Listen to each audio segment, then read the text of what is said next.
ಆತ್ಮೀಯ ವೀಕ್ಷಕ ಬಾಂಧವರೇ, ಹೊಸಕುರಲ್ನ ವಿಶೇಷ ಮಾತುಕತೆ ಸುರಕ್ಷಾ ಸಂಜೀವಿನಿ ಸರಣಿ ಕಾರ್ಯಕ್ರಮ. ಈ ಕಾರ್ಯಕ್ರಮದಲ್ಲಿ ವಾರಕ್ಕೊಂದು ದಂತ ಮತ್ತು ಇತರ ಆರೋಗ್ಯ ಸಂಬಂಧಿತ ವಿಷಯಗಳನ್ನು ನಾವು ಹೊಸಕುರಲ್ನಲ್ಲಿ ವೀಕ್ಷಕ ಬಂಧುಗಳಿಗೆ ಮಾಹಿತಿ ನೀಡ್ತಾ ಇದ್ದೇವೆ.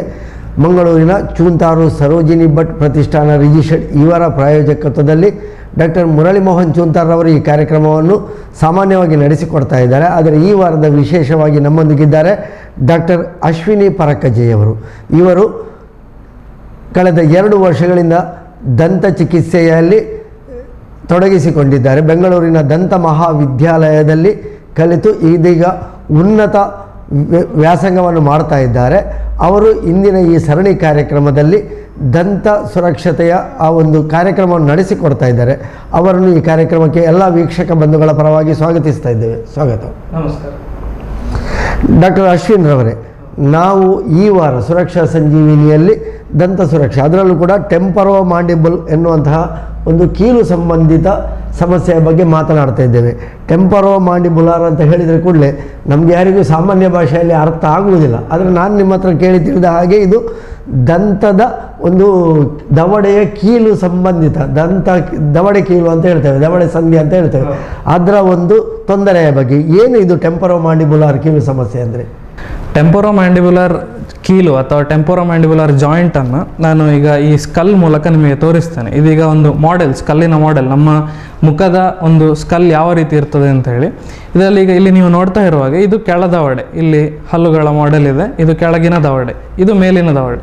ಈ ಕೆಳಗಿನ ದವಡೆ ಈ ಇಲ್ಲಿನ ಈ ಇಡೀ ಮೂಳೆಯನ್ನು ನಾವು ಮ್ಯಾಂಡಿಬಲ್ ಅಂತೇಳಿ ಕರಿತೇವೆ.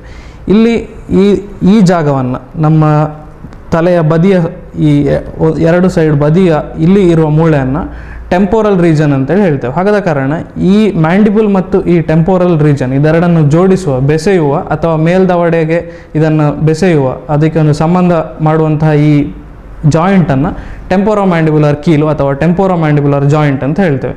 ಈಗ ಇದರ ಸಹಾಯದಿಂದ ನಾನಿಲ್ಲಿ ನೋಡುವ ಹಾಗೆ ಬಾಯಿ ಓಪನ್ ಮಾಡಲಿಕ್ಕೆ ಮತ್ತು ಮುಚ್ಚಲಿಕ್ಕೆ, ಬಾಯಿಯಲ್ಲಿಗೆ ನಾವು ಮಾತಾಡುವಾಗ ಆಗುವಂತಹ ಚಲನವಲನಗಳು ಅಥವಾ ಬಾಯಿಯ ಸಂಬಂಧಿತ ಯಾವುದು, ಈಗ ನಾವು ಆಹಾರವನ್ನು ಜಗಿಯುವಾಗ ಬಾಯಿ ಓಪನ್ ಮಾಡಿ ಕ್ಲೋಸ್ ಮಾಡಿ ನಾನು ಆಗಲೇ ಹೇಳಿದಾಗೆ, ಹಾಗೆ ಅದರ ಸಂಬಂಧಿತ ಮೂಮೆಂಟ್ಗಳಿಗೆ ಈ ಜಾಯಿಂಟಿನ ಮೂಲಕ ಆಗ್ತದೆ. ಹಾಗಾಗಿ ಇದರ ಬಗ್ಗೆ ಸಾಧಾರಣವಾಗಿ ಮಾಹಿತಿ ನಮಗೆ ಅಷ್ಟೊಂದು ಸಾಮಾನ್ಯ ಜನರಲ್ಲಿ ಇಲ್ಲ. ಆದ್ದರಿಂದ ಈ ವಿಷಯದ ಬಗ್ಗೆ ಮಾತಾಡಿ ಇದರ ಸಂಬಂಧಿತ ತೊಂದರೆಗಳ ಬಗ್ಗೆ ಒಂದು ಬೆಳಕು ಚೆಲ್ಲುವ ಪ್ರಯತ್ನ ಇವತ್ತಿನ ಮಾತುಕತೆ. ಸಾಮಾನ್ಯವಾಗಿ ನಮ್ಮ ಭಾಷೆಯಲ್ಲಿ ಹೇಳೋದಿದ್ರೆ ಕೆಳಗಿನ ದವಡೆ ಮತ್ತು ಮೇಲಿನ ದವಡೆ, ಈ ಮೇಲಿನ ದವಡೆ ಕೆಳಗಿನ ದವಡೆಯನ್ನು ಸೇರಿಸುವಂತಹ ಸಂದುಗಳು. ನಾವು ಮನುಷ್ಯ ನಿರ್ಮಿತವಾದರೆ ಅದಕ್ಕೆ ಒಂದಷ್ಟು ಬೋಲ್ಟ್ ನೆಟ್ಟುಗಳು ಬೇಕು, ಸ್ಪ್ರಿಂಗ್ಗಳು ಬೇಕು, ದವಡೆ ಮೇಲೆ ಕೆಳಗೆ ಚಲನೆ ಆಗಬೇಕಿದ್ರೆ ಸ್ಪ್ರಿಂಗಿನ ರೀತಿಯ ಒಂದು ವಸ್ತು ಎಲ್ಲ ಬೇಕಾಗ್ತದೆ. ಆದರೆ ಇದು ನಮಗೆ ಸಹಜವಾಗಿ ಸಿಕ್ಕಿದಂಥ ಒಂದು ರೀತಿಯಲ್ಲಿ ದೇವರ ಕೊಡುಗೆ ಅಂತ ಹೇಳ್ಬೋದು. ಇದರಿಂದ ಏನು ಸಮಸ್ಯೆಗಳು ಬರ್ತದೆ? ಈಗ ಈ ಕೀಲಿಗೆ ಸಂಬಂಧಿತವಾಗಿ ಸುಮಾರು ಸಮಸ್ಯೆಗಳು ಈ ಕೀಲಿನ ಜಾಗದಲ್ಲಿ ಆಗುವಂತಹ ಸಾಧ್ಯತೆ ಇರ್ತದೆ. ಆದರೆ ಇದಕ್ಕೆ ಕಾರಣ ಇದುವೇ ಅಂತ ಹೇಳಿ ನಿರ್ದಿಷ್ಟವಾಗಿ ನಾವು ಯಾವತ್ತೂ ಹೇಳಲಿಕ್ಕೆ ಬರೋದಿಲ್ಲ. ಕೆಲವೊಂದು ಸತಿ ಈಗ ಹೆಚ್ಚಿನ ಸಮಯದಲ್ಲಿ ಏನಂತ ಹೇಳಿದರೆ ಏಟು ತಗುಲು. ಈಗ ಏಟು ತಗುಲು ಅಂತ ಹೇಳಿದರೆ ನಾವು ಬಿದ್ದು ಗಾಯ ಆಗ್ಬೋದು, ಅಪಘಾತದ ಮೂಲಕ ಗಾಯ ಆಗ್ಬೋದು, ಅಥವಾ ಈಗ ಯಾವುದೇ ರೀತಿಯಾಗಿ ಅಪಘಾತಗಳು ಬಿದ್ದಾಗುವಂಥದ್ದು, ಅಥವಾ ಮಕ್ಕಳಲ್ಲಿ ಆಟ ಆಡುವಾಗ ತಗುಲುವಂತಹ, ಮಕ್ಕಳಂತಲ್ಲ ಆಟ ಯಾವ ರೀತಿಯಾದ ಆಟ ಆಡುವಾಗ ಕೂಡ ಏಟು ತಗುಲ್ಬೋದು. ಅದೊಂದು ಕಾರಣದಿಂದ. ಇದು ಸಣ್ಣ ಮಕ್ಕಳಲ್ಲಿ ಏಟು ತಗುಲಿದಾಗ ಆ ಜಾಯಿಂಟ್ ರೀಜನಿಂದ ಇಲ್ಲಿ ಕೆಳಗಡೆ ಈ ದವಡೆಯ ಬೆಳವಣಿಗೆಯಲ್ಲಿ ಇಲ್ಲಿ ತೊಂದರೆ ಆಗ್ತದೆ. ಆಗ ಏನಾಗ್ತದೆ ಅಂತ ಹೇಳಿದರೆ ಈ ಜಾಯಿಂಟ್ ಇಲ್ಲಿ ಹೇಗೆ ಹೀಗೆ ಫ್ರೀಯಾಗಿ ಮೂವ್ ಆಗ್ತಾ ಉಂಟು ಅದು ಆಗೋದಿಲ್ಲ. ಆಗದೆ ಇಲ್ಲಿಯೇ ಮೇಲಿನ ಪೋರ್ಷನಿಗೆ ನಾನು ಹೇಳಿದೆ, ಇಲ್ಲಿ ಅದು ಫ್ರೀಯಾಗಿ ಈ ಥರ ಮೂವ್ಮೆಂಟ್ ಆಗಬೇಕಾದ್ರೆ ಬೆಳವಣಿಗೆಯಲ್ಲಿ ತೊಂದರೆ ಆಗಿ ಇದು ಮೇಲಿನ ಮೂಳೆಗೆ ಅಂಟಿಕೊಳ್ತದೆ. ಆಗ ಆಂಕೈಲೋಸಿಸ್ ಅಂತ ಹೇಳ್ತೇವೆ. ಅದರಿಂದ ಏನಾಗ್ತದೆ ಅಂತ ಹೇಳಿದರೆ ಬಾಯಿ ಸರಿಯಾಗಿ ಮೂಮೆಂಟ್, ಈ ಜಾಯಿಂಟಿನ ಮೂಮೆಂಟ್ ಸರಿಯಾಗಿ ಬಾಯಿಯನ್ನು ನಮಗೆ ಬೇಕಿದ್ದ ರೀತಿಯಲ್ಲಿ ತೆರೀಲಿಕ್ಕೆ ಆಗುವುದಿಲ್ಲ ಸರಿಯಾದ ಮಟ್ಟಿಗೆ. ಅದು ಯಾವ ಮಟ್ಟಿಗೆ ಆ ಥರ ಆಂಕೈಲೋಸಿಸ್ ಅಂತೇಳಿ ಅಂದರೆ ಈ ಇಲ್ಲಿನ ಮೂಳೆ ಮತ್ತು ಮೇಲಿನ ಮೂಳೆ ಪರಸ್ಪರ ಅಂಟಿಕೊಳ್ತದೆ. ಅದು ಯಾವ ರೀತಿ ಅಂಟಿಕೊಳ್ತದೆ ಅಂತ ಹೇಳೋದ್ರ ಮೇಲೆ ಆ ತೊಂದರೆ ಇದಾಗ್ತದೆ. ಇದು ಒಂದು ವಿಷಯ. ಇದು ಮಾತ್ರ ಅಲ್ಲ, ಇನ್ನು ಈಗ ಅದೇ ನಾನು ಏಟು ಅಂತ ಹೇಳಿದಾಗ ಇನ್ನು ಈಗ ದೊಡ್ಡವರಲ್ಲಿ ಕೆಲವೊಂದು ಸತಿ ಏಟಾದಾಗ ಫ್ರ್ಯಾಕ್ಚರ್ ಆಗುವ ಸಾಧ್ಯತೆ ಇರ್ತದೆ. ಈಗ ಈ ಮೂಳೆಯಲ್ಲಿ ಈ ಭಾಗ ವೀಕೆಸ್ಟ್ ರೀಜನ್ ಅಂತ ಹೇಳ್ತೇವೆ, ಕಾಂಡೈಲ್ ಆಫ್ ದ ಮ್ಯಾಂಡಿಬಲ್ ಅಂತ ಹೇಳ್ತೇವೆ ಈ ಜಾಗಕ್ಕೆ. ಹಾಗೆ ಅದು ವೀಕ್ ಆದ ಕಾರಣ ಕೆಲವೊಂದು ಸತಿ ಏಟು ಬಲವಾಗಿ ಬಿದ್ದರೆ ಅದು ಫ್ರ್ಯಾಕ್ಚರ್ ಆಗುವ ಸಾಧ್ಯತೆ ಇರ್ತದೆ. ಫ್ರ್ಯಾಕ್ಚರ್ ಆದ ಕೂಡಲೇ ಕೆಲವೊಂದು ಸತಿ ಬಾಯಿ ಓಪನ್ ಓಪನ್ ಆಗೇ ಇರ್ಬೋದು. ಆಗ ವೈದ್ಯರ ಸಹಾಯದಿಂದಲೇ ಅದನ್ನು ವಾಪಸ್ ಅದೇ ಜಾಗಕ್ಕೆ ಇಡಬೇಕಾಗ್ತದೆ. ಹಾಗೆ ಅದು ಯಾವ ಮಟ್ಟಕ್ಕೆ ಫ್ರ್ಯಾಕ್ಚರ್ ಆಗಿದೆ ಅಂತ ಹೇಳುವ ಇದರ ಮೇಲೆ ನಾವು ಚಿಕಿತ್ಸೆ ಮಾಡಬೇಕಾಗ್ತದೆ. ಅದು ಒಂದು ತೊಂದರೆ. ಇನ್ನೀಗ ನಾವು ಆರ್ಥ್ರೈಟಿಸ್, ಈಗ ಮಂಡಿ ನೋವು, ಜಾಯಿಂಟ್ ನೋವು, ಮೊಣಕಾಲು, ಹಾಗೆ ಬೇರೆ ಬೇರೆ ಜಾಯಿಂಟ್ ಪೇನ್ ಕೇಳಿದೆವು ಆರ್ಥ್ರೈಟಿಸ್ ಅಂತ ಹೇಳಿ. ಹಾಗೆ ಆ ಆರ್ಥ್ರೈಟಿಸ್ ತೊಂದರೆ ಈ ಜಾಯಿಂಟಿಗೆ ಕೂಡ ಬರುವ ಸಾಧ್ಯತೆ ಇರ್ತದೆ. ಮತ್ತು ಇನ್ನು ಈಗ ಒಂದು ಶಿಶುವಿನ ಜನನ ಆಗಬೇಕಿದ್ರೆ ಕೆಲವೊಂದು ಸತಿ ಆ ತಾಯಿಯ ದೇಹದಿಂದ ಹೊರ ತೆಗಿಲಿಕ್ಕೆ ಒಂದು ಫೋರ್ಸೆಪ್ಸ್ ಅಂತೇಳಿ ಒಂದು ಉಪಕರಣವನ್ನು ಬಳಸ್ತಾರೆ. ಕೆಲವೊಂದು ಸತಿ ಸಂದರ್ಭದಲ್ಲಿ ಅದನ್ನು ಉಪಯೋಗಿಸಬೇಕಾಗ್ತದೆ, ಚಿಮ್ಮಟಿಗೆ ರೀತಿಯಲ್ಲಿ ಅದನ್ನು ಉಪಯೋಗ ಮಾಡಿ. ಹಾಗೆ ಅದನ್ನು ಆ ಮಗುವನ್ನು ಹೊರ ತೆಗಿಲಿಕ್ಕೆ ಅದನ್ನು ಬಳಸುವಾಗ ಕೆಲವೊಂದು ಸತಿ ಅದು ಈ ಭಾಗಕ್ಕೆ ಪ್ರೆಷರ್, ಒತ್ತಡ ಜಾಸ್ತಿ ಬಿದ್ದರೆ ಆಗ ಕೂಡ ಕೆಲವೊಂದು ಸತಿ ಬೆಳವಣಿಗೆಯಲ್ಲಿ ಮುಂದೆ ತೊಂದರೆ ಬರೋ ಸಾಧ್ಯತೆ ಇರ್ತದೆ. ಮಗುವಿನ ದವಡೆಗೆ ಏಟಾಗುವ ಸಂದರ್ಭ. ಹೌದು. ಹಾಗಾಗಿ ಈ ಥರ ಕೆಲವೊಂದು ವಿಚಾರಗಳು ಈ ಕೀಲಿನ ಸಂಬಂಧಿತ ಸಮಸ್ಯೆಗೆ ಕಾರಣ ಆಗ್ಬೋದು. ಸಾಧಾರಣವಾಗಿ ನಾವು ಚಲನಚಿತ್ರಗಳಲ್ಲಿ ಫೈಟಿಂಗ್ ಸೀನ್ಗಳು ಅಂದರೆ ಪೆಟ್ಟು ಸಂದರ್ಭಗಳಲ್ಲಿ ನೋಡ್ತೇವೆ. ನಾಯಕ ಖಳನಾಯಕನಿಗೆ ಹೊಡೆಯುವುದು, ಅವರ ದವಡೆ ಏಟು ಬೀಳುವುದು, ಅವರು ಹೀಗೆ ತಿರುಗಿಸಿ ಅದನ್ನು ಕೂತೋಳಿಸುವುದು, ಇಂಥದ್ದೆಲ್ಲ ಸಂದರ್ಭಗಳು ಚಲನಚಿತ್ರಗಳಲ್ಲಿ ಮಾತ್ರ ಅದು ಸಾಧ್ಯ.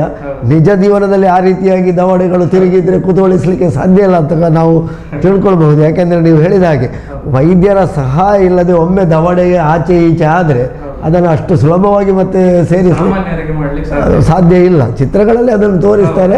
ಅದು ಒಂದು ರೀತಿಯಲ್ಲಿ ನಗುವಿಗಾಗಿ, ತಮಾಷೆಗಾಗಿ ಅಥವಾ ಆ ಚಿತ್ರದ ಪೆಟ್ಟಿನ ಭೀಕರತೆಗಾಗಿ ತೋರಿಸಲಿಕ್ಕೆ ಸಾಧ್ಯತೆ ಇದೆ. ಈಗ ಟೆಂಪರೋಮಾಂಡಿಬುಲಾರ್ ಅಂತ ಹೇಳುವಾಗ ಇದರ ಈ ಕೀಲು ಮತ್ತು ಹಲ್ಲಿಗೆ ಯಾವ ರೀತಿ ಸಂಬಂಧ ಇದೆ? ಈಗ ನಾನು ಆಗಲೇ ಹೇಳಿದಾಗೆ ಹಲ್ಲು, ಈಗ ನಾವು ಆಹಾರವನ್ನು ಜಗಿಲಿಕ್ಕೆ ನಮಗೆ ಹಲ್ಲುಗಳ ಸಹಾಯ ಅಗತ್ಯ. ಈಗ ನಾವು ಒಂದಕ್ಕೊಂದು ಹಲ್ಲು ನಾವು ಈಗ ಕಡಿಯುವಾಗ ನಾನಿಲ್ಲಿ ತೋರಿಸಿದಾಗೆ ಈಗ ಮೇಲಿನ ಹಲ್ಲು ಮತ್ತು ಕೆಳಗಿನ ಹಲ್ಲು ಸರಿಯಾಗಿ ಹೀಗೆ ಕೂಡಬೇಕು. ಆ ಕೂಡುವುದಕ್ಕೆ ನಾವು ಒಕ್ಲೂಷನ್ ಅಂತೇಳಿ ಒಂದು ಪದವನ್ನು ಬಳಸ್ತೇವೆ. ಈಗ ಏನಾಗ್ತದೆ ಅಂತ ಹೇಳಿದರೆ, ಈಗ ಇದು ಸರಿಯಾಗಿ ಕೂತ್ಕೊಂಡಾಗ ಇಲ್ಲಿನ ಮೂಮೆಂಟ್ಗಳು ಸರಿಯಾಗಿ ಆಗ್ತದೆ. ಒಂದು ವೇಳೆ ಈಗ ಹಲ್ಲಿನ ಈಗ ವಕ್ರದಂತತೆ ಇದ್ದರೆ, ಹಲ್ಲು ಆ ಕಡೆ ಈ ಕಡೆ ಇದ್ದರೆ ಹಲ್ಲು ಸರಿಯಾದ ರೀತಿಯಲ್ಲಿ ಹೀಗೆ ಒಟ್ಟಿಗೆ ಕೂಡಿಕೊಳ್ಳೋದಿಲ್ಲ. ಕೂಡಿಕೊಳ್ಳದಾಗ ಅದು ಒತ್ತಡ ಜಾಸ್ತಿಯಾಗಿ ಲಾಸ್ಟಿಗೆ ಹೋಗಿ ಕೀಲಿಗೆ ಪರಿಣಾಮ ಬೀಳ್ತದೆ. ಇನ್ನು ಕೆಲವೊಂದು ಸತಿ ದಂತವಕ್ರತೆ ಒಂದು ಮುಖ್ಯ ಕಾರಣ ಇದಕ್ಕೆ, ಹಲ್ಲಿಂದಾಗಿ ಬರುವಂಥ ತೊಂದರೆಗಳಿಗೆ. ಇನ್ನು ಈಗ ಹಲ್ಲಲ್ಲಿ ನಾವು ಫಿಲ್ಲಿಂಗ್ ಮಾಡಿಸ್ಕೊಳ್ಳೋದು ಅಥವಾ ಕ್ಯಾಪ್ ಹಾಕ್ಸೋದು, ಅದು ಸರಿಯಾದ ಜಾಗದಲ್ಲಿ ಇರದಿದ್ದರೆ ಆಗ ಕೂಡ ಕೀಲಿನ ಸಮಸ್ಯೆ ಬರ್ತದೆ. ಅಲ್ಲದೆ ಇನ್ನೀಗ ಎಲ್ಲ ಹಲ್ಲನ್ನು ಕಳೆದುಕೊಂಡವರಲ್ಲಿ ನಾವು ಡೆಂಚರ್ ಅಂತೇಳಿ ಹಲ್ಲು ಸೆಟ್ ಕೊಡ್ತೇವೆ. ಹಲ್ಲು ಸೆಟ್ಟಿನಿಂದ ಬರೋ ಒತ್ತಡದಿಂದ ಕೂಡ ಕೆಲವೊಂದು ಸತಿ, ಯಾಕೆಂದರೆ ಈ ಹಲ್ಲು ಎಲ್ಲ ಹೋದವರಿಗೆ ಎಷ್ಟು ಪ್ರೆಷರಲ್ಲಿ ನಾವು ಕಚ್ಚಿದ್ದೇವೆ ಅಂತ ಹೇಳೋದು ಅವರಿಗೆ ಅರಿವಿರುವುದಿಲ್ಲ. ಯಾಕೆಂದರೆ ಆ ಪ್ರೆಷರನ್ನು ಸೆನ್ಸ್ ಮಾಡಲಿಕ್ಕೆ ಹಲ್ಲುಗಳ ಬೇರುಗಳು ಅಗತ್ಯ ಆಗಿರುತ್ತೆ. ಯಾವಾಗ ಹಲ್ಲು ಇರುವುದಿಲ್ಲವೋ ಆವಾಗ ಎಷ್ಟು ಪ್ರೆಷರಲ್ಲಿ ಅವರು ಕಡಿತಾ ಇದ್ದಾರೆ ಅಂತೇಳಿ ಅವರಿಗೆ ಅರಿವಿರುವುದಿಲ್ಲ. ಅದರಿಂದ ಕೂಡ ಇಲ್ಲಿ ಕೀಲಿನ ಮೇಲೆ ಸಮಸ್ಯೆ ಪರಿಣಾಮ ಬೀಳುವಂಥ ಸಾಧ್ಯತೆ ಇರ್ತದೆ. ಹಾಗೆ ಹಲ್ಲು ಮತ್ತು ಈ ಕೀಲಿಗೆ ತುಂಬ ಅವಿನಾಭಾವ ಸಂಬಂಧ ಇದೆ ಅಂತ ಹೇಳ್ಬೋದು. ಯಾಕೆಂದರೆ ಅದು ಒಂದೇ ಯೂನಿಟ್ ಥರ ಕೆಲಸ ಮಾಡುವಂಥದ್ದು. ಆತ್ಮೀಯ ವೀಕ್ಷಕ ಬಾಂಧವರೇ, ಪೊಸಕುರಲ್ನ ವಿಶೇಷ ಮಾತುಕತೆ ಸುರಕ್ಷಾ ಸಂಜೀವಿನಿ. ಸುರಕ್ಷಾ ಸಂಜೀವಿನಿಯಲ್ಲಿ ಈ ವಾರ ನಾವು ನಿಮಗೆ ಮಾಹಿತಿಯನ್ನು ನೀಡ್ತಾ ಇದ್ದೇವೆ. ಟೆಂಪರೋಮಾಂಡಿಬುಲಾರ್ ಅಂದರೆ ದಂತ ದವಡೆಯ ಸಂದಿನ ಸಮಸ್ಯೆ, ಮೇಲಿನ ದವಡೆ ಮತ್ತು ಕೆಳಗಿನ ದವಡೆಯನ್ನು ಸಂಧಿಸುವಂತಹ ಕೀಲು, ಇದರಿಂದ ಆಗುವ ಸಮಸ್ಯೆಗಳು, ತೊಂದರೆಗಳು, ಹಲ್ಲಿಗೂ ಇದಕ್ಕಿರುವಂತಹ ಸಂಬಂಧಗಳ ಬಗ್ಗೆ ನಮಗೆ ವಿವರವನ್ನು ನೀಡ್ತಾ ಇದ್ದಾರೆ ಡಾಕ್ಟರ್ ಅಶ್ವಿನಿ ಪರಕಜ್ಜೆ ಅವರು. ಈಗ ಡಾಕ್ಟ್ರೇ, ನೀವು ಹೇಳಿದಿರಿ ಮೇಲಿನ ದವಡೆ ಮತ್ತು ಕೆಳಗಿನ ದವಡೆ ಒಂದಕ್ಕೊಂದು ಸರಿಯಾಗಿ ಹೊಂದಾಣಿಕೆ ಆಗದಿದ್ದರೆ ಜಗಿಯುವ ಸಮಸ್ಯೆಗಳು ಮತ್ತು ಬೇರೆ ಬೇರೆ ರೀತಿಯ ಸಮಸ್ಯೆಗಳು ಬರ್ತವೆ ಹೇಳಿಕೊಂಡು. ಈಗ ಜಗಿಯುವ ಸಮಸ್ಯೆ ಅಂತ ಹೇಳಿದ ಕೂಡಲೇ ಸರಿಯಾಗಿ ಜಗಿಯದಿದ್ದರೆ ಎಲ್ಲ ರೀತಿಯ ತೊಂದರೆಗಳು ನಮಗೆ ಬರ್ತದೆ. ಯಾಕೆಂದರೆ ನಮ್ಮ ಜೀರ್ಣಕ್ರಿಯೆ ಎಲ್ಲ, ಇದಕ್ಕೆಲ್ಲ ಏನು ಪರಿಹಾರ ಆಗ್ತದೆ? ಈಗ ಹಲ್ಲುಗಳು ಈಗ ಸಾಮಾನ್ಯವಾಗಿ ವಕ್ರದಂತತೆ ತೊಂದರೆ ಈಗ ಸಾಧಾರಣವಾಗಿ ಎಲ್ಲರಲ್ಲೂ ಹೆಚ್ಚಿನವರಲ್ಲಿ ಇರ್ತದೆ. ಈಗ ಬೆಳವಣಿಗೆಯ ತೊಂದರೆಗಳಿಂದಾಗಿ ಅಥವಾ ಬೇರೆ ಕೆಲವು ಅಭ್ಯಾಸಗಳ ತೊಂದರೆಗಳಿಂದಾಗಿ ಕೆಲವೊಂದು ಸತಿ ವಕ್ರದಂತತೆ ಬರ್ತದೆ. ಈಗ ವಕ್ರದಂತತೆಗೆ ಚಿಕಿತ್ಸೆ ಮಾಡಿಕೊಳ್ಳದಿದ್ದಾಗ ಕೆಲವೊಂದು ಸತಿ ಅದು ಈ ಕೀಲಿನ ಮೇಲೆ ವ್ಯತಿರಿಕ್ತ ಪರಿಣಾಮ ಬೀರ್ತದೆ. ಯಾಕೆಂತ ಹೇಳಿದರೆ, ನಾವು ಹಲ್ಲುಗಳನ್ನು ಈಗ ಜಗಿಲಿಕ್ಕೆ ಬಳಸುವಾಗ ನಾವು ಹಲ್ಲನ್ನು ಈಗ ಆಹಾರ ಪದಾರ್ಥಗಳನ್ನು ಕಡಿತೇವೆ. ಆ ಕಡಿಯುವಾಗ ಬಳಸುವಂತಹ ಯಾವ ಒತ್ತಡ, ಒಂದು ಪ್ರೆಷರ್ ಇರ್ತದೋ ಅದು ಸರಿಯಾದ ರೀತಿಯಲ್ಲಿ ಬಿದ್ದಾಗ ಯಾವುದೇ ರೀತಿಯ ತೊಂದರೆಗಳಾಗೋದಿಲ್ಲ.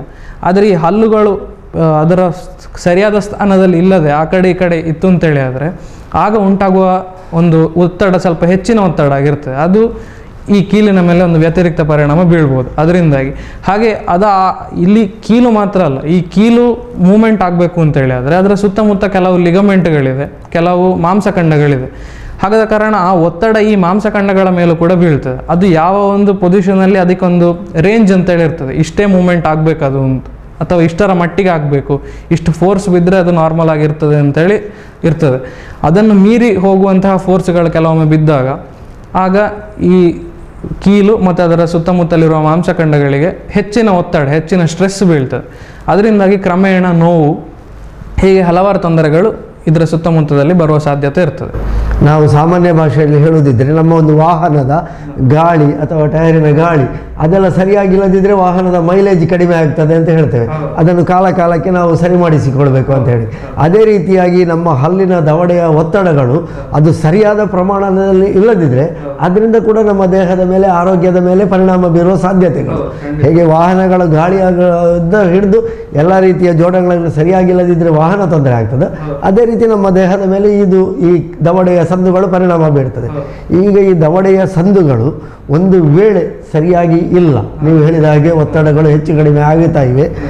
ನಾವು ಸಾಧಾರಣವಾಗಿ ನೋಡ್ತೇವೆ, ಹಲ್ಲು ನೋವು ಬಂದರೆ ಮಾತಾಡಲಿಕ್ಕೂ ನಮಗೆ ಕಷ್ಟ ಆಗ್ತದೆ. ಯಾಕೆಂತ ಹೇಳಿದರೆ ಸರಿಯಾದ ರೀತಿಯಲ್ಲಿ ನಮಗೆ ಬಾಯಿಯನ್ನು ಅಲುಗಾಡಿಸಲಿಕ್ಕೆ, ಒತ್ತಡವನ್ನು ತರಲಿಕ್ಕೆ ಸಾಧ್ಯ ಆಗುವುದಿಲ್ಲ. ಈ ರೀತಿಯ ಸಮಸ್ಯೆಗಳಿಂದಾಗಿ ಯಾವೆಲ್ಲ ಸಮಸ್ಯೆಗಳು ಬರ್ತದೆ ನಮಗೆ ಆರೋಗ್ಯಕ್ಕೆ? ಈಗ ತಲೆನೋವು, ಸಾಧಾರಣ ಸುಮಾರು ಜನರು ತಲೆನೋವು ಎಷ್ಟು ಮಾತ್ರೆ ತಗೊಂಡ್ರು ಕಡಿಮೆ ಆಗ್ತಿಲ್ಲ, ಎಷ್ಟು ಡಾಕ್ಟರ್ ಹತ್ರ ತೋರಿಸಿ ಆಯಿತು ಕಡಿಮೆನೇ ಆಗ್ತಾ ಇಲ್ಲ ಅಂತೇಳಿ ತುಂಬ ಜನ ಹೇಳ್ತಾ ಇರ್ತಾರೆ. ಈಗ ಈ ಕೀಲಿನ ತೊಂದರೆಯಿಂದಾಗಿ ಕೆಲವೊಂದು ಸತಿ ನಾನು ಆಗಲೇ ಹೇಳಿದಾಗ ಇಲ್ಲಿ ಕೆಲವೊಂದು ಮಾಂಸಖಂಡಗಳಿವೆ, ಅದರಿಂದಾಗಿ ಈ ಮೂಮೆಂಟ್ಗಳೆಲ್ಲ ಆಗುವಂಥದ್ದು. ಈಗ ಇಲ್ಲಿ ಈ ಥರ ನೋವಿಗೆ ನಾವು ಮಯೋಫೇಶಿಯಲ್ ಪೇಯ್ನ್ ಅಥವಾ ಓರೋಫೇಶಿಯಲ್ ಪೇಯ್ನ್ ಅಂತ ಹೇಳ್ತೇವೆ. ಸೊ ಅದು ಈ ಮುಖದ ಬದಿಯ ಇಲ್ಲಿರುವ ಮಾಂಸಖಂಡಗಳು ಒತ್ತಡ ಜಾಸ್ತಿ ಆದಾಗ, ಒತ್ತಡ ಯಾವುದೇ ರೀತಿಯಲ್ಲಿರ್ಬೋದು. ಈಗ ಒತ್ತಡ ನಮಗೆ ಕೆಲಸದ ಒತ್ತಡದಲ್ಲಿ ಕೂಡ ಕೆಲವೊಂದು ಸತಿ ನಾವು ಹಲ್ಲನ್ನು ಕಚ್ಚಿಕೊಳ್ಳೋದು, ಹಲ್ಲು ಕಡಿದುಕೊಳ್ಳುವುದು, ಅಥವಾ ಈ ಸಿಟ್ಟು, ಉದ್ವೇಗಗಳು, ಕೋಪ ಬಂದಾಗ ಹಲ್ಲು ದವಡೆ ಬಿಗಿ ಹಿಡಿಯುವುದು, ಈ ಥರ ನಾವು ಉದ್ವೇಗದಲ್ಲಿ ಕೂಡ ಕೆಲವೊಂದು ಸತಿ ನಮ್ಮ ಬಾಯಿಯ ಸುತ್ತಮುತ್ತಲಿನ, ಮುಖದ ಸುತ್ತಮುತ್ತಲಿನ ಈ ಮಾಂಸಖಂಡಗಳ ಮೇಲೆ ಒತ್ತಡ ಬೀಳ್ತದೆ. ಇದರ ಅರಿವು ನಮಗೆ ಆಗೋದಿಲ್ಲ ಆ ಸಮಯದಲ್ಲಿ. ಆದರೆ ಅದರಿಂದಾಗಿ ಕೂಡ ಕೆಲವೊಂದು, ಈಗ ತಲೆನೋವು ಅಂತ ಹೇಳಿದರೆ ಅದಕ್ಕೂ ಕೂಡ ಯಾವುದೇ ರೀತಿಯಾದ ಕೆಲವೊಂದು ತಲೆನೋವುಗಳಿಗೆ ನಿರ್ದಿಷ್ಟ ಕಾರಣ ಇಲ್ಲ. ಎಷ್ಟೊಂದು ಪರೀಕ್ಷೆಗಳನ್ನು ಮಾಡಿಸಿಕೊಂಡ್ರು ಕೂಡ ಈಗ ಮೈಗ್ರೇನ್ ಮುಂತಾದಕ್ಕೆಲ್ಲ ಸ್ಟ್ರೆಸ್ಸಿನಿಂದ ಆಗ್ತದೆ ಅಂತೇಳಿ ಹೇಳ್ತಾರೆ. ಅಥವಾ ಮದ್ದು ಮಾತ್ರೆಗಳಿದೆ, ಅದೆಲ್ಲವೂ ಸಿಂಪ್ಟಮ್ಯಾಟಿಕ್ ರಿಲೀಫ್, ಇಂಥದ್ದೇ ಕಾರಣದಿಂದ ಅಂತೇಳಿ ಕೆಲವೊಂದು ಇನ್ಫೆಕ್ಷನ್ಗಳಿಂದ ಆ ಥರ ಆದರೆ ಅದಕ್ಕೆ ಮದ್ದು ಕೊಟ್ಟು ಆಗುವಂಥದ್ದು. ಆದರೆ ಈ ಕೀಲಿನ ಸಂಬಂಧ ಕೂಡ ಕೆಲವೊಂದು ಸತಿ ತಲೆನೋವು ಬರುವ ಸಾಧ್ಯತೆ ಇರ್ತದೆ. ಯಾಕೆಂತ ಹೇಳಿದರೆ ಇಲ್ಲಿ ಈ ಭಾಗದಲ್ಲಿ ಕೆಲವೊಂದು ಸತಿ ತಲೆಯ ಸೈಡಿನ ಭಾಗದಲ್ಲಿ ಕೆಲವೊಂದು ಸತಿ ನೋವು ಕಾಣಿಸ್ಕೊಳ್ಬೋದು. ಇದಕ್ಕೆ ಕಾರಣ ಈ ನಾನು ಹೇಳಿದಾಗೆ ಮಯೋಫೇಶಿಯಲ್ ಪೇಯ್ನ್ ಅಂತ ಹೇಳುವ ತೊಂದರೆಯಿಂದಾಗಿ ತಲೆನೋವು ತರಹದ್ದೇ ನೋವು ಇಲ್ಲಿರ್ಬೋದು. ಇದರ ಅರಿವು ಹೆಚ್ಚಿನ ಜನರಿಗೆ ಇಲ್ಲದಿರುವ ಕಾರಣ ಏನಾಗ್ತದೆ ಅಂತ ಹೇಳಿದರೆ ಕೆಲವೊಂದು ಸತಿ ನೋವು ಕಿವಿಯ ಭಾಗ ಕೂಡ, ಕಿವಿ ಕೂಡ ಇದೇ ಜಾಗದಲ್ಲಿ ಬರುವಂಥದ್ದು. ಹಾಗಾಗಿ ಕಾರಣ ಕಿವಿಯ ನೋವು ಅಂತೇಳಿ ಅಂದ್ಕೊಂಡು ಎಷ್ಟೋ ಬಾರಿ ENT ಸ್ಪೆಷಲಿಸ್ಟ್ ಹತ್ರ ಹೋಗಿ ಪರೀಕ್ಷೆ ಮಾಡಿಸ್ಕೊಳ್ತಾರೆ. ಯಾವುದೇ ರೀತಿಯ ತೊಂದರೆ ಇಲ್ಲ, ನೋವಿಗೆ ಸ್ವಲ್ಪ ದಿನ ಮಾತ್ರೆ ತಗೊಳ್ಳಿಬೇಕಿದ್ರೆ ಅಂತೇಳಿ ಕೊಟ್ಟು ಕಳಿಸ್ತಾರೆ. ಯಾಕೆಂತ ಹೇಳಿದರೆ ಕಿವಿಯಲ್ಲಿ ಯಾವುದೇ ರೀತಿಯ ತೊಂದರೆ ಇಲ್ಲ.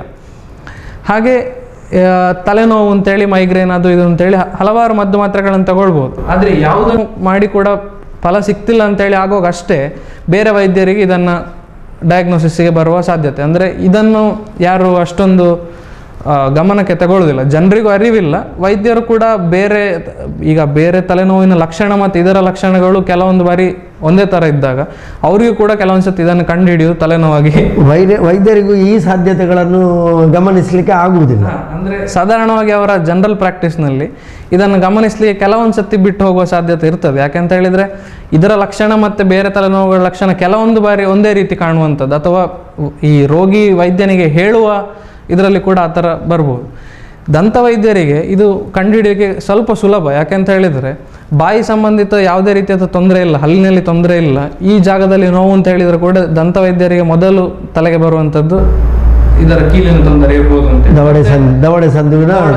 ಮತ್ತು ಅಲ್ಲದೆ ರೋಗಿ ಕೂಡ ಹೇಳ್ತಾನೆ, ಈಗ ನಾನು ಬೇರೆ ಎಷ್ಟೆಲ್ಲ ಮಾತ್ರೆಗಳನ್ನು ತಗೊಂಡಾಯ್ತು ಆದರೆ ತಲೆನೋವು ಕಡಿಮೆ ಆಗ್ತಿಲ್ಲ ಅಂತ.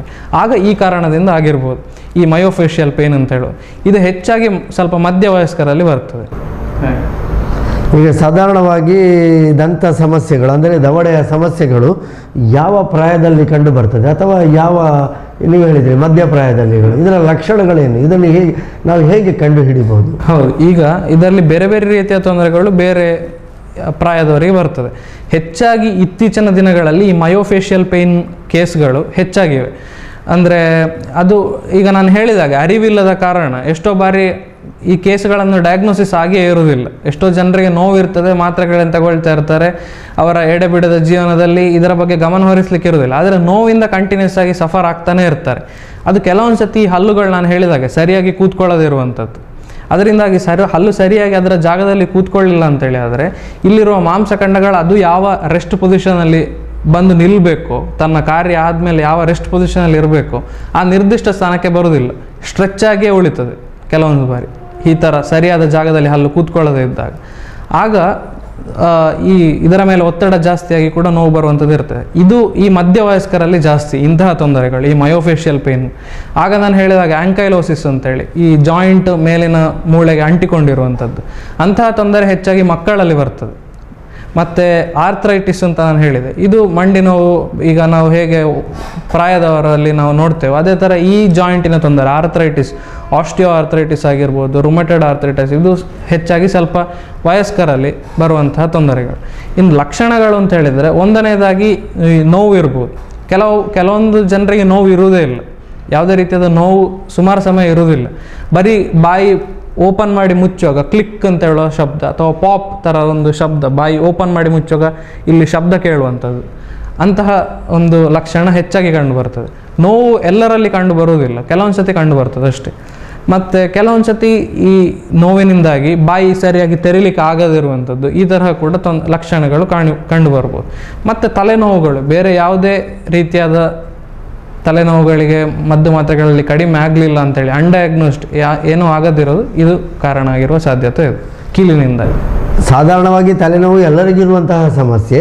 ಹೆಚ್ಚಾಗಿ ತಲೆನೋವಿಗೆ ಎಲ್ಲರಿಗೂ ಸ್ವಯಂ ಮದ್ದು ಮಾಡಿಸಿಕೊಳ್ತಾರೆ. ನಿರಂತರವಾಗಿ ಕಾಡ್ತಾ ಇದ್ದರೆ ವೈದ್ಯರ ಬಳಿ ಹೋಗ್ತಾರೆ. ವೈದ್ಯರ ಬಳಿ ಹೋದರೂ ಕೂಡ ಕೆಲವರ ತಲೆನೋವು ಸಮಸ್ಯೆ ಪರಿಹಾರ ಆಗದಿದ್ದರೆ ಅದಕ್ಕೆ ಇಂತಹ ಸಾಧ್ಯತೆಗಳು ಕೂಡ ಇರಬಹುದು. ಇನ್ನೊಂದು ವಿಷಯ ಏನಂತ ಹೇಳಿದರೆ, ತಲೆನೋವು ಮಾತ್ರ ಕುತ್ತಿಗೆ ನೋವು ಕೂಡ ಸ್ಟ್ರೆಸ್ಸಿನಿಂದಾಗಿ ಉಂಟಾಗುವ ಇಲ್ಲಿ ಬಾಯಿಯ ಸುತ್ತಮುತ್ತಲಿನ ಮಾಂಸಖಂಡಗಳು ಅಥವಾ ಹಲ್ಲಿನ ಪೊಸಿಷನ್ ಸರಿಯಾಗಿಲ್ಲದೆ ಇಲ್ಲಿನ ಮಾಂಸಖಂಡಗಳಿಗೆ ಉಂಟಾಗುವ ಹೆಚ್ಚಿನ ಒತ್ತಡ, ಇದರಿಂದ ಕುತ್ತಿಗೆಯವರೆಗೂ ಕೂಡ ನೋವು ಬಾಧಿಸುವ ಸಾಧ್ಯತೆ ಇರ್ತದೆ. ಸಾಧಾರಣವಾಗಿ ನಾವು ಕುತ್ತಿಗೆ ನೋವು ಇಲ್ಲಿ ಈ ಭಾಗದಲ್ಲಿ ನೋವು ಬಂದಾಗ ಕೆಲಸದ ಒತ್ತಡದಿಂದ ಆಗಿರ್ಬೋದು ಅದಾಗಿರ್ಬೋದು ಯೋಚನೆ ಮಾಡ್ತೇವೆ. ಆದರೆ ಏನು ಮಾಡಿದರೂ ಕಡಿಮೆ ಆಗದೇ ಇದ್ದರೆ ಅದಕ್ಕೆ ಇದು ಕಾರಣ ಆಗಿರ್ಬೋದು. ಆಗ ನಾವು ಇದಕ್ಕೊಂದು ಪರಿಕರವನ್ನು ಕೊಡ್ತೇವೆ, ಒಂದು ಸ್ಪ್ಲಿಂಟ್ ಅಂತೇಳಿ. ಅದನ್ನು ಹಾಕಿದ ಕೂಡಲೇ ಎಷ್ಟೋ ಜನರಿಗೆ ನೋವು ಆದಷ್ಟು ಬೇಗ ಪರಿಹಾರ ಆಗಿರುವ ಎಷ್ಟೋ ನಿದರ್ಶನ ಇದೆ. ಆತ್ಮೀಯ ವೀಕ್ಷಕ ಬಾಂಧವರೇ, ಪುಸಕೊರಲ್ನ ವಿಶೇಷ ಮಾತುಕತೆ ಸುರಕ್ಷಾ ಸಂಜೀವಿನಿ, ವಾರಕ್ಕೊಂದು ಆರೋಗ್ಯ, ನಿಮ್ಮ ಆರೋಗ್ಯಕ್ಕೊಂದು ಕೈಪಿಡಿಯ ಈ ಕಾರ್ಯಕ್ರಮದಲ್ಲಿ ಈ ವಾರ ನಾವು ದವಡೆಯ ಆ ಒಂದು ಸಂದು ಸಮಸ್ಯೆಗಳ ಬಗ್ಗೆ ಮಾತನಾಡ್ತಾ ಇದ್ದೇವೆ. ಟೆಂಪರೋ ಮಾಂಡಿಬುಲಾರ್ ಅಂತ ಹೇಳಿ ಇದನ್ನು ಇಂಗ್ಲೀಷ್ನಲ್ಲಿ ಕರೀತಾರೆ. ಯಾವ ರೀತಿ ದವಡೆಯ ಸಂದುಗಳು ಸರಿಯಾಗಿ ಕೆಲಸ ಮಾಡದಿದ್ದರೆ ಇದರಿಂದಾಗಿ ಈ ಹಲ್ಲಿನ ಆ ಒಂದು ಕಾರ್ಯಕ್ಷಮತೆಗಳು ತೊಂದರೆ ಆಗ್ತಾ ಇದೆ. ತಲೆನೋವು, ಕುತ್ತಿಗೆ ನೋವಿನಂತಹ ಸಮಸ್ಯೆಗಳು ಬರಬಹುದು ಅಂತ ಹೇಳ್ತಾ ಇದ್ದಾರೆ. ಈಗ ಕುತ್ತಿಗೆ ನೋವು ಮತ್ತು ತಲೆನೋವು ಅಂತ ಹೇಳಿದ ಕೂಡಲೇ ಸಾಮಾನ್ಯವಾಗಿ ಯಾರೂ ಇದು ದವಡೆಯ ಸಂದಿನ ನೋವು ಅಂತ ಗಮನ ಕೊಡಲಿಕ್ಕೆ ಹೋಗುವುದಿಲ್ಲ. ಆ ಸಂದರ್ಭದಲ್ಲಿ ಅವರು ಅದನ್ನು ಹೇಗೆ ಗುರುತಿಸಬಹುದು? ಈಗ ಅವರು ಹಲವು ಬಾರಿ ಡಾಕ್ಟರ್ ಹತ್ರ ತೋರಿಸಿಕೊಂಡು ಅವರಿಗೆ ಪರಿಹಾರ ಸಿಗದೇ ಇರಬಹುದು, ಹಾಗಾಗಿರುವ ಸಾಧ್ಯತೆ ಇರ್ತದೆ. ಅಥವಾ ಈಗ ನಾವು ಹೇಳ್ತೇವೆ 6 ತಿಂಗಳಿಗೊಮ್ಮೆ ನಿಮ್ಮ ದಂತವೈದ್ಯರಲ್ಲಿ ಪರೀಕ್ಷೆ ಮಾಡಿಸಿಕೊಳ್ಳಿ, ಏನಾದ್ರು ತೊಂದರೆ ಇದ್ದರೆ ಗೊತ್ತಾಗ್ತದೆ ಅಂತೇಳಿ. ಹಾಗೆ ದಂತವೈದ್ಯರಲ್ಲಿ ಇಂತಹ ತೊಂದರೆಗಳನ್ನು ಹೇಳಿದಾಗ ಅವರು ಕೂಡ ಅವರ ಸೈಡಿಂದ ಏನಾಗ್ಬೋದು, ಈಗ ಪ್ರತಿ ವೈದ್ಯರಲ್ಲಿ ಹೋದಾಗ ಅವರಿಗೆ ಸಂಬಂಧಪಟ್ಟವಾದ ಪರೀಕ್ಷೆಗಳನ್ನು ಮಾಡಿಸ್ತಾರೆ, ಅವರಿಗೆ ಸಂಬಂಧಪಟ್ಟದ. ಆದರೆ ನಾನು ನೋಡಿದ ಹಾಗೆ ದಂತ ವೈದ್ಯರ ಬಳಿ ಹೋದರೆ ಹಲ್ಲು ನೋವಿದೆ ಅಂತ ಹೇಳ್ತಾರೆ ಹೊರತು, ಬಾಯಿ ನೋವಿದೆ ಅಂತ ಹೇಳ್ತಾರೆ ಹೊರತು, ನನಗೆ ತಲೆನೋವಿದೆ, ಕುತ್ತಿಗೆ ನೋವಿದೆ ಅಂತ ಹೇಳಿಕೊಂಡು ಯಾರೂ ದಂತ ವೈದ್ಯರ ಬಳಿ ಹೇಳಲಿಕ್ಕೆ ಹೋಗುವುದೇ ಇಲ್ಲ. ಯಾಕೆಂದರೆ ದಂತ ವೈದ್ಯರಿಂದ ಈ ಸಮಸ್ಯೆಗೆ ಪರಿಹಾರ ಸಿಗ್ತದಂತೆ. ಈಗ ನಾನು ಕೂಡ ನೀವು ಹೇಳುವವರೆಗೆ ಇದನ್ನು ನನಗೆ ಕೂಡ ಗೊತ್ತಿರಲಿಲ್ಲ. ಹಾಗಿದ್ರೆ ಜನರಿಗೆ ಹೇಗೆ ಇದನ್ನು ನಾವು ತಿಳಿಸಬೇಕು? ಅಂದರೆ ಅದೇ ಈ ಥರ ನಾನು ಹೇಳಿದಾಗೆ ಯಾವಾಗ ಅವರಿಗೆ ಪರಿಹಾರ ಸಿಗ್ತಾ ಇಲ್ವೋ ಬೇರೆ ಕಡೆ ದಂತ ತೊಂದರೆಯಿಂದ ಆಗ್ಬೋದು, ಆ ರೀತಿಯ ಅರಿವನ್ನು ಈಗ ನಾವು ಜನರಿಗೆ ನಾವು ಕೊಡಬೇಕು. ತಲೆನೋವು ಇದೆ ಅಂತ ಹೇಳಿಕೊಂಡು ಯಾರು ದಂತ ವೈದ್ಯರ ಹತ್ರ ಹೋಗಿ, ಎಲ್ಲ ತಲೆನೋವಿಗೆ ದಂತ ವೈದ್ಯರ, ಈಗ ಶೀತ ತಲೆನೋವು ಬಂದ್ರೆ ದಂತ ವೈದ್ಯ ಹೋಗುದಿಲ್ಲ, ಹೇಳ್ಬೋದು ಪರಿಹಾರ, ಅವರಿಗೂ ಅದರ ಅರಿವಿರ್ತದೆ. ಆದರೆ ಅದು ಅವರ ಸ್ಪೆಷಲೈಸೇಷನ್ ಅಲ್ಲ. ಆದರೆ ಈ ರೀತಿ ತಲೆಯ ಈ ಭಾಗದಲ್ಲಿ ಬರುವಂತಹ ನೋವು ಅಥವಾ ಅಂತಹ ಒತ್ತಡದಲ್ಲಿ ಇರುವಂಥವರು, ಇಂಥವರು ಕೆಲವೊಂದು ಬಾರಿ ಅಥವಾ ಇನ್ನೊಂದು ಕೂಡ ಅವರಿಗೆ ನೋಡಿಕೊಳ್ಬೋದು, ಅವರ ಹಲ್ಲುಗಳ ಪರಿಸ್ಥಿತಿ ಹೇಗಿದೆ, ದಂತ ವಕ್ರತೆ ಇದೆಯಾ, ಅವರಿಗೆ ಸರಿಯಾಗಿ ಕಡಿಲಿಕ್ಕೆ ಆಗ್ತಾ ಇದೆಯಾ, ಇಂತಹದ್ದನ್ನು ಅವರೇ ಸ್ವತಃ ಗಮನಿಸಿಕೊಂಡು ಹೇಳಿಕೊಂಡ್ರೆ ದಂತವೈದ್ಯರು ಅವರ ಸೈಡಿಂದ ಆಗೋ ಪರೀಕ್ಷೆಗಳನ್ನು ಅವ್ರು ಮಾಡ್ತಾರೆ. ಈಗ ಅವರ ಸೈಡಿನಲ್ಲಿ ಅದು ಅವರು ರೂಲ್ ಔಟ್ ಮಾಡಿದರೆ ಮತ್ತೆ ಅದು ಬೇರೆ ತೊಂದರೆ ಆಗಿರ್ಬೋದು. ಇಲ್ಲ ಇದರಿಂದ ಅಂತೇಳಿ ಆದರೆ ಈ ಥರ ತೋರಿಸಿಕೊಂಡ ಕೂಡಲೇ ಅವರಿಗೆ ಅರ್ಥ ಆಗ್ತದೆ. ಅಂತೂ ವೀಕ್ಷಕರಿಗೆ ನಾವು ಈ ಮೂಲಕ ಸ್ಪಷ್ಟವಾಗಿ ತಿಳಿಸಬಹುದು ಅಂತ ಹೇಳಿದರೆ, ನಿಮ್ಮ ತಲೆನೋವು, ನಿಮ್ಮ ಕುತ್ತಿಗೆ ನೋವಿಗೆ ದವಡೆಯ ಸಂದಿನ ಕೀಲು, ಹಲ್ಲಿನ ನೋವು ಕೂಡ ಕಾರಣ ಆಗಿರಬಹುದು ಎನ್ನುವಂತಹ ಒಂದು ಒಳ್ಳೆಯ ಮಾಹಿತಿಯನ್ನು ಡಾಕ್ಟರ್ ಅಶ್ವಿನಿ ಬರಗಜ್ಜೆ ಅವರು ಕೊಡ್ತಾ ಇದ್ದಾರೆ. ಈಗ ಒಂದು ವೇಳೆ ಇಂತಹ ಎಲ್ಲ ನೋವುಗಳು ಇದ್ದರೆ ದಂತ ವೈದ್ಯರ ಬಳಿ ಇದಕ್ಕೆ ಪರಿಹಾರ ಇದೆಯಾ? ಈಗ ನಾವು ಇದನ್ನು ಕಂಡುಹಿಡಲಿಕ್ಕೆ ಬೇರೆ ಬೇರೆ ರೀತಿಯಲ್ಲಿ ಕಂಡುಹಿಡಿಬೋದು. ಈಗ ನೀವು ಹೇಳಿದಾಗೆ ಹೇಗೆ ಒಂದು ಅವ್ರು ಹೇಳಿಕೊಳ್ಬೋದು. ಈಗ ಅವ್ರು ಈ ಥರ ನೋವಿದೆ ಅಂತ ಹೇಳ್ಬೋದು, ಬಾಯಿ ಓಪನ್ ಮಾಡಲಿಕ್ಕೆ ಕಷ್ಟ ಆಗ್ತಾ ಇದೆ ಅಂತೇಳಿ ಹೇಳ್ಬೋದು, ಈ ಥರ ಇರ್ತದೆ.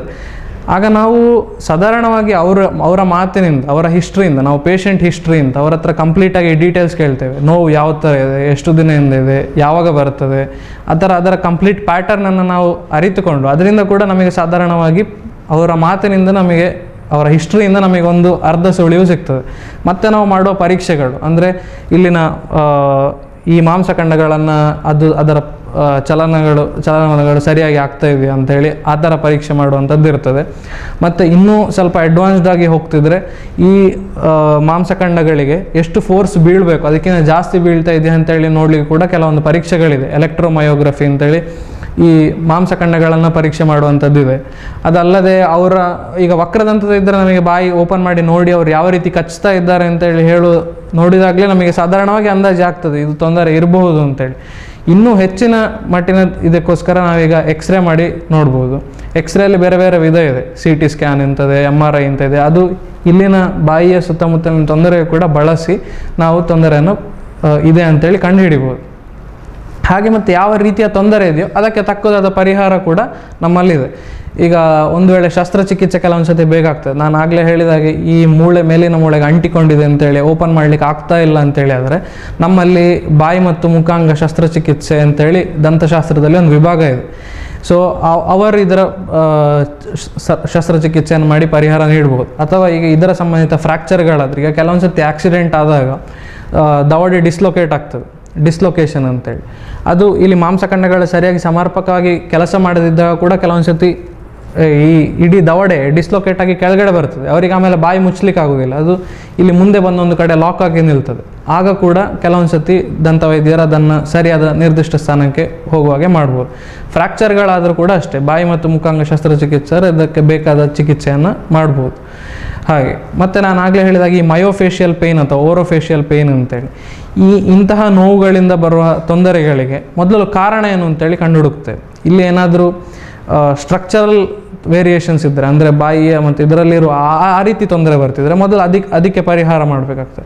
ಇದು ಅಲ್ಲ, ಬರೀ ಅವರ ಸ್ಟ್ರೆಸ್ ಮತ್ತು ಒತ್ತಡಗಳಿಂದ ಬರ್ಬೋದು ಅಂತೇಳಿ ಆದರೆ ಇಲ್ಲಿನ ಮಾಂಸಖಂಡಗಳಿಗೆ ಒಂದು ಎಕ್ಸಸೈಸ್ ಮಾಡಿಸುವಂಥದ್ದು, ಮಸಲ್ ಎಕ್ಸಸೈಸಸ್ ಅಂತ ಇದೆ. ಆ ಥರ ಎಕ್ಸಸೈಸ್ ಮಾಡುವಂತಹ ಪರಿಹಾರಗಳು. ಅಥವಾ ಕೆಲವೊಂದು ಸತಿ ಈಗ ನಾನು ಹೇಳಿದಾಗೆ ಹಲ್ಲು ಅದು ಸರಿಯಾದ ಜಾಗದಲ್ಲಿ ಕುಳಿತುಕೊಳ್ಬೇಕು. ಅದು ಸರಿಯಾದ ಜಾಗದಲ್ಲಿ ಕುಳಿತುಕೊಳ್ಳಲಿಲ್ಲ ಅಂತ ಹೇಳಿದರೆ ಇದಕ್ಕೆ ರೆಸ್ಟ್ ಸಿಗೋದಿಲ್ಲ ಅಂತ ಹೇಳಿ. ಹಾಗೆ ಅದು ಅದರ ಸರಿಯಾದ ಜಾಗದಲ್ಲಿ ಬಂದು ಕುಳಿತುಕೊಳ್ಳುವ ಹಾಗೆ ಮಾಡಲಿಕ್ಕೆ ಸ್ಪ್ಲಿಂಟ್ ಅಂತ ಹೇಳಿ ನಾವು ಕೊಡ್ತೇವೆ ಹಲ್ಲಿನ ಮೇಲೆ. ಅದನ್ನು ಹಾಕಿ ಇವರು ಕಡ್ದಾಗ ಅದು ವಾಪಸ್ ಬಂದು ಅದು ಎಲ್ಲಿ ಇರಬೇಕೋ ಅದೇ ಸ್ಥಾನಕ್ಕೆ ಬರ್ತದೆ. ಆಗ ಮಾಂಸಖಂಡಗಳಿಗೆ ಸರಿಯಾದ ರೆಸ್ಟ್ ಸಿಗ್ತದೆ. ಇದರಿಂದ ಕೂಡ ನೋವು ಪರಿಹಾರ ಆಗ್ತದೆ. ಹಾಗೆ ಈ ಥರದ ಪರಿಹಾರಗಳು. ಶಸ್ತ್ರಚಿಕಿತ್ಸೆ ನಾನು ಆಗಲೇ ಹೇಳಿದೆ, ಬೇಕಾದರೆ ಮಾಡುವಂತಹ ಸ್ಪೆಷಾಲಿಟಿ ಕೂಡ ನಮ್ಮ ದಂತಶಾಸ್ತ್ರದಲ್ಲಿದೆ. ಇನ್ನು ಅದೇ ನೋವುಗಳಿಗೆ ಕೆಲವೊಂದು ಸತಿ ಸಿಂಪ್ಟಮ್ಯಾಟಿಕ್ ರಿಲೀಫ್ ಅಂದರೆ ನೋವು ಕಡಿಮೆ ಆಗಲಿ ಕೂಡ ಮದ್ದು ಮಾತ್ರೆಗಳನ್ನು ನೀಡುವಂತಹ ಪರಿಹಾರ ಕೂಡ ಇದೆ. ಮತ್ತು ಇನ್ನೂ ಹೇಳ್ತಿದ್ರೆ ಕೆಲವೊಂದು ಸತಿ ಅದೇ ಒತ್ತಡಗಳಿದ್ರೆ ಅವರಿಗೆ ರಿಲ್ಯಾಕ್ಸೇಷನ್ ಟೆಕ್ನಿಕ್ಸ್, ಈಗ ಯೋಗ ಪ್ರಾಣಾಯಾಮ ಇವರು ಡೈರೆಕ್ಟಾಗಿ ಹೇಳೋದಲ್ಲ, ಅದರ ರೆಫರಲ್ ಕೊಡುವಂತಹ ಇದನ್ನು ಕೂಡ ಮಾಡಬಹುದು. ವೈದ್ಯರ ಸಾಧ್ಯತೆಗಳಲ್ಲಿ ಎಲ್ಲವೂ ಇದೆ. ಆ ಸಾಧ್ಯತೆಗಳನ್ನು ಬಳಸಿಕೊಂಡು ರೋಗಿಗಳಿಗೆ ಸರಿಯಾದಂತಹ ಸೂಕ್ತ ಚಿಕಿತ್ಸೆಯನ್ನು ಕೊಡ್ತಾರೆ ವೈದ್ಯರುಗಳು. ಅದರಲ್ಲೂ ಕೂಡ ತಲೆನೋವು, ಕೀಲು ನೋವಿನಂತಹ ಸಂಬಂಧಿತ ಕಾಯಿಲೆಗಳು ನಿರಂತರವಾಗಿ ಕಾಡ್ತಾ ಇದ್ದರೆ ಇಂತಹ ಚಿಕಿತ್ಸೆಗಳಿಂದ ಅದು ಗುಣಪಡಿಸಬಹುದು ಎನ್ನುವಂತಹದ್ದನ್ನು ಡಾಕ್ಟರ್ ಅಶ್ವಿನಿ ಬರಕಜ್ಜೆಯವರು ಈ ಮಾಹಿತಿ ಕಾರ್ಯಕ್ರಮದಲ್ಲಿ ನೀಡಿದ್ದಾರೆ. ಇಂತಹ ಒಳ್ಳೆಯ ಮಾಹಿತಿಯನ್ನು, ಅಂದರೆ ಟೆಂಪರೋ ಮಾಂಡಿಬುಲಾರ್ ಅಂದರೆ ದವಡೆಯ ಸಂದಿನ ಸಮಸ್ಯೆಗಳು, ದವಡೆಯಿಂದಾಗುವಂತಹ ತೊಂದರೆಗಳ ಬಗ್ಗೆ ಒಳ್ಳೆಯ ಮಾಹಿತಿಯನ್ನು ನೀಡಿದ್ದಾರೆ ಡಾಕ್ಟರ್ ಅಶ್ವಿನಿ ಬರಕಜ್ಜೆಯವರು. ಅವರಿಗೆ ಎಲ್ಲ ವೀಕ್ಷಕ ಬಂಧುಗಳ ಪರವಾಗಿ ಈ ಸಂದರ್ಭದಲ್ಲಿ ವಂದನೆಗಳನ್ನು ಸಲ್ಲಿಸ್ತಾ ಕಾರ್ಯಕ್ರಮವನ್ನು ಮುಗಿಸ್ತಾ ಇದ್ದೇವೆ. ವಂದನೆಗಳು ಡಾಕ್ಟರ್ ಅಶ್ವಿನಿ ಬರಕಜ್ಜೆ. ಕಾರ್ಯಕ್ರಮದಲ್ಲಿ ಕಾರ್ಯಕ್ರಮದಲ್ಲಿ ಭಾಗವಹಿಸಲಿಕ್ಕೆ ಅವಕಾಶ ಮಾಡಿಕೊಟ್ಟದ್ದಾಗಿ ಈ ಚಾನೆಲ್ ಹೊಸ ಕುರಲ್ನವರಿಗೂ ಮತ್ತು ಚುಂತಾರು ಸರೋಜಿನಿ ಪ್ರತಿಷ್ಠಾನ ಇವರಿಗೂ ನಾನು ಧನ್ಯವಾದಗಳನ್ನು ಅರ್ಪಿಸುತ್ತೇನೆ. ಸರ್ವೇ ಜನ ಸುಖಿನೋ ಭವಂತು. ಧನ್ಯವಾದ. ಎಲ್ಲರಿಗೂ ನಮಸ್ಕಾರ.